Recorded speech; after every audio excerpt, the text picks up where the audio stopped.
Hi hello friends welcome back to my channel Sai Shweta blouse designs. Today నేను simple blouse design చూస్తున్నాను.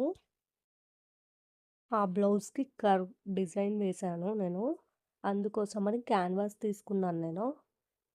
షర్ట్స్కి వేసే canvas అది. Half circle shapes ఒక cap తీసుకొని అలా డ్రా చేశాను. ఎక్స్ట్రాస్ మొత్తం కట్ చేస్తున్నాను, సైడ్స్కి ఎక్స్ట్రాస్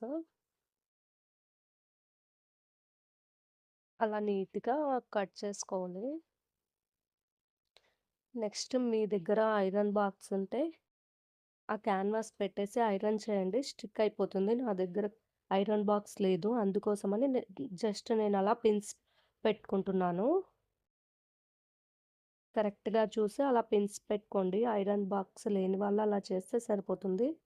నెక్స్ట్ నేను చాలా స్లోగా స్టిచ్ చేసుకోవాలి. మనం ఫాస్ట్‌గా స్టిచ్ చేసామంటే కర్వ్స్ నీట్‌గా పర్ఫెక్ట్‌గా రాదు.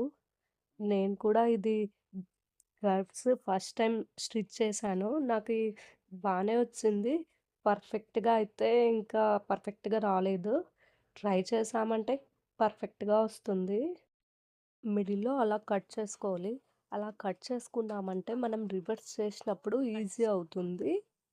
అందుకోసమని అలా కట్ చేసుకున్నాను నేను. అలా రివర్స్ చేశాను. రివర్స్ చేశాక షేప్స్ నీట్‌గా రావు. అందుకోసమని ఏదైనా నీడిల్ అలా తీసుకొని అలా చేసుకోవాలి. అలా చేశాక నేను డైరెక్ట్‌గా బ్లౌజ్‌కి స్టిచ్ చేస్తున్నాను. బ్లౌజ్‌కి కూడా సెట్ అయ్యేలాగా పిన్స్ పెట్టుకొని స్టిచ్ చేసుకోవాలి. మీకు ఈజీలాగా ఉంటే డైరెక్ట్‌గా అయినా స్టిచ్ చేసుకోవచ్చు.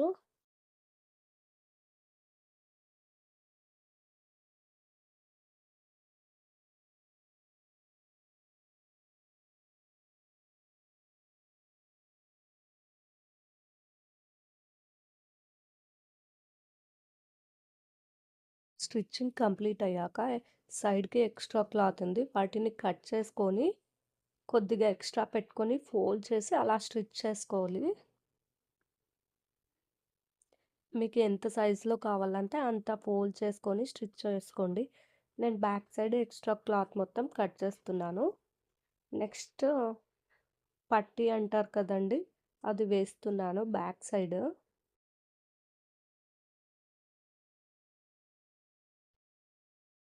అలా కంప్లీట్ అయ్యాక కట్ చేసేయాలి. నెక్స్ట్ రివర్స్ చేసి మళ్ళీ స్టిఫ్‌గా ఉండడానికి ఇంకో స్టిచ్ కూడా వేసుకోవాలి.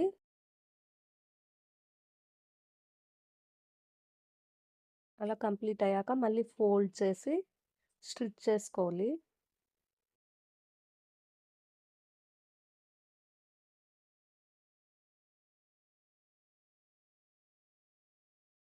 నెక్స్ట్ ఇక్కడ హెమ్మింగ్ చేసుకోవడానికి అన్నట్లు ఫోల్డ్ చేసేసి స్టిచ్ చేసుకోవాలి. హెమ్మింగ్ చేశాక ఆ స్టిచ్ చేసిన కుట్టుని మనం తీసేసుకోవచ్చు. ఫైనల్లీ బ్లౌజ్ అయితే ఇలా ఉంది. ఓన్లీ థ్రెడ్స్ పెడితే బ్లౌజ్ ప్లెయిన్‌గా ఉంటుందని నేను పట్టు ఇంకా ఎక్స్ట్రా పట్టు ఉండింది. ఆ పట్టుని ఆ షేప్‌లో కట్ చేసి అలా పెట్టాను. మిడిల్‌లో థ్రెడ్స్ వచ్చేలాగా పెట్టాను. వాటికి మళ్ళీ నేను హ్యాంగింగ్స్ వేశాను. నేను ప్రీవియస్ వీడియోస్‌లో చూయించాను. హ్యాంగింగ్స్ ఎలా స్టిచ్ చేయాలో చూయించాను. స్లీవ్స్‌కి కూడా అలాగే స్టిచ్ చేశాను. సేమ్ అదే టైపే నెక్‌కి స్టిచ్ చేశాను. చాలా సింపుల్‌గా ఉంది. బ్లౌజ్ చాలా బావుంది. శారీ పింక్ కలర్ వచ్చింది. Blouse sky blue. టోటల్‌గా ఆపోజిట్ కలర్ వచ్చింది. సింపుల్‌గా చాలా బావుంది. నా వీడియో నచ్చితే లైక్ చేయండి, షేర్ చేయండి. అలాగే నా ఛానల్‌ను సబ్స్క్రైబ్ చేయండి. Thanks for watching in this video. Hangings design డిస్క్రిప్షన్‌లో లింక్ పెడతాను. ఇంట్రెస్ట్ ఉన్న వాళ్ళు చూసేయండి.